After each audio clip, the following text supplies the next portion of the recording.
जितने भी केजी के हो गए, तो उसमें केवल आपका वजन नाभि का नहीं है। जैसे हम 80 मान लीजिए, तो हम अगर हाथ है तो मेरा हाथ भी होगा 2.5 किलो का होगा जी, अथवा भारी होता है, हाँ पता नहीं, फिल्म उलिम में 2.5 किलो होता है, लेकिन जो भी हो हाथ का एक वजन है, इस हाथ का है, इस पैर का है, इस पैर का है, लेकिन ये सारा वजन कहीं ना कहीं जाके एक जगह जुड़ा होगा। उसी जगह को क्या कहेंगे? सेंटर ऑफ मास। वो कहां रहता है? नाभि में। वही सेंटर है। अगर हम हाथ इधर कर दें नहीं गिरेंगे, हाथ इधर कर दें नहीं गिरेंगे, पैर इधर कर दें नहीं गिरेंगे, इतना झुक जाएं नहीं गिरेंगे, क्योंकि ओवरऑल नाभि बीच में है। देखिए हम कितना डिफ्लेक्ट हो रहे हैं, लेकिन नाभि मेरा ज्यादा इधर उधर नहीं जा रहा है। देखिए हम इतना झुक जाएंगे, लेकिन नाभि कहां रह गया? बीच में। और झुक जाएंगे, नाभि कहां रहेगा? बीच में। सेंटर ऑफ मास हम नहीं डिस्टर्ब कर रहे हैं, बॉडी से कोई मतलब नहीं है, बॉडी की भाड़ में यहाँ पे कितना हो जाए, लेकिन सेंटर ऑफ मास बीच में रहना चाहिए। अच्छा, हम बॉडी को स्टेबल करके सेंटर ऑफ मास को ढकेलेंगे तो ढह जाएंगे। समझ में आ गया कि नहीं? तो सेंटर ऑफ मास जो होना चाहिए,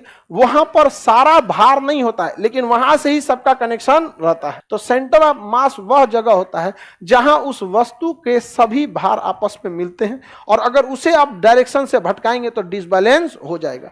तो सेंटर ऑफ मास जो होता है वो किसी भी वस्तु को बैलेंस रखने के काम में आता है। समझ में आ रहा है कि नहीं आ रहा है? सेंटर ऑफ मास घिसकते भी रहता है, कोई जरूरी नहीं कि सेंटर ऑफ मास वहीं रहेगा। जिधर ज्यादा वजन, सेंटर ऑफ मास उधर भाग जाता है। अमूमन सेंटर ऑफ मास सेंटर में रहता है। नाभि हमारे पूरे शरीर के किस में है? सेंटर में, इसलिए वो सेंटर ऑफ मास वहां है। लेकिन अगर हम एक बाल्टी पानी उठा लें तो सेंटर ऑफ मास इधर चल जाता है, सेंटर ऑफ मास इधर चला गया। जिधर बाल्टी का पानी है तो हम तो उलट जाएंगे उधर के लिए।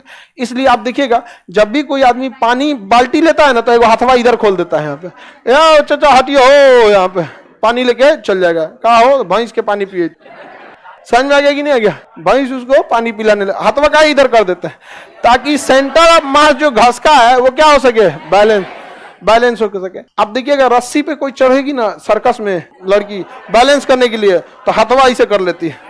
हमेशा हाथ क्या है ऐसे, अगर इधर गिरने वाली होगी तो इधर हाथवा डाउन कर देगी। जैसे मान के चले ऐसे चल रही है बैलेंस, अगर इधर गिर रही है तो वेट इधर जा रहा है, इधर का हाथ को इधर कर देगी, इधर ऐसे कर देगी। तो ये काफी ज्यादा क्या करता है? बैलेंस करता है। सेंटर एक देखेंगे वो लकड़ियों ले लेता है सब, लाठी वहां पे, उससे भी क्या कर लेता है? बैलेंस कर देता है। तो सेंटर ऑफ मास किसी वस्तु के क्या होता है? बीच में। किसमें? बीच में होता है। समझ में आ गया कि नहीं आ गया? या तो सेंटर ऑफ मास को बीच में रखिए, या तो सेंटर ऑफ मास को बीच, सबसे अच्छा सेंटर ऑफ मास होता है बीच में भी हो और थोड़ा नीचे भी हो, बीच में भी हो और नीचे भी हो। अब जैसे हम लोग का सेंटर ऑफ मास नाभि में, तो बीच में तो है लेकिन ज्यादा हाइट पे है। इसलिए अगर हम लोग पहाड़ पे चढ़ेंगे लोग ना, इसे धर धर तो उलटियो सकते हैं आदमी। यहाँ पे सीढ़ी पे टप गोल घर पे तो नहीं चढ़िए ना, पटना गोल घर पे टन के तनी, सेंटर ऑफ मास बीच में है लेकिन हाइट पे है। इसलिए देखिएगा पहाड़ पे चढ़ते वक्त, ढाल पे चढ़ते वक्त आदमी थोड़ा सा झुक जाता है, अरे ससुरा गिर मत जइतो। वो फिजिक्स नहीं पढ़ा है, लेकिन एक्चुअल में वो झुक के अपना सेंटर ऑफ मास नीचे ले जा रहा है। कर रहा है भाई आंधी चलतो रे, झुक जो ना तो चल जी तो गाय घाट। समझ में आ गया कि नहीं आ गया? कोई दिक्कत? सेंटर ऑफ ग्रेविटी और सेंटर ऑफ मास वही है। सेंटर ऑफ ग्रेविटी किसी वस्तु के लिए अलग है, सेंटर ऑफ मास समझिए आप। समझ में आ गया कि नहीं आ गया? किसी चीज को बैलेंस रखने के लिए सेंटर ऑफ मास का 2 जगह होना जरूरी है, सेंटर में और नीचे। सेंटर में और नीचे। अगर सेंटर में है और नीचे नहीं है तो वस्तु डिसबैलेंस हो जाएगी। जैसे देखिए ध्यान से, बकलोलिया इधर देखो लोग, इधर देख बकलोलिया, पता चलता है सरकारी स्कूल वाले आप, ठीक है? थोड़ा सा और टाइम रहता ना तो थूर दिए रहते, लेकिन हमको इसमें सेंटर ऑफ मास हटाना है। दांत बाहर मत निकाल, घरे नहीं बैठी हो, तेरा गलती से उनके मम्मी हंसेंगी, वे भी नीचे थूर देंगे हम यहाँ पे। मम्मी पापा भेजे हैं पढ़ने के लिए, 2 साल बाद इसे दांत निकालते रहेंगी, लौटेंगी तो कहेंगे घर वाला हम लोग को पढ़ने नहीं देता है। दिया तो पढ़ने के लिए, सब अपन लाइफ पे अपने चौपट, ये सब कुल्हाड़ी पे पैर नहीं मारता, सब कुल्हाड़ी पे कूद जाता है सोचा। क्या बात करती है सब समझ में नहीं होता है। यहाँ पे स्टैंडर्ड का एक बात होता है तो समझ में आता है। ऐसे मान के चलो ये कोहड़ा है, ये तो बहुत बड़ा कोहड़ा हो गया जी, आए ऐसे समझ जाए कोहड़ा। अब कोहड़ा लग रहा है, अरे नॉर्मल कोहड़ा समझ। ये कोहड़ा में हम लाठी ठोक देते हैं, इसलिए ठोक दिए, कोहड़ा में लाठी ठोक दिए। देखो ये लड़की दिमाग लगी, हाँ सर अब कोहड़ा फट जाएगा। अरे हम सेंटर ऑफ मास समझाना चाह रहे हैं, लाठी खड़ा रहेगा कि नहीं? खड़ा रहेगा। इस बेचारी को कोहड़ा का चिंता है, दिमाग ठीक लगाती है सर। अब कोहड़ा इसमें क्या कहते हैं? भाला ठोक दिए। क्या ठोक दिए? भाला। भाला खड़ा रहेगा कि नहीं? Reason centre of mass centre में है और प्लस में नीचे है।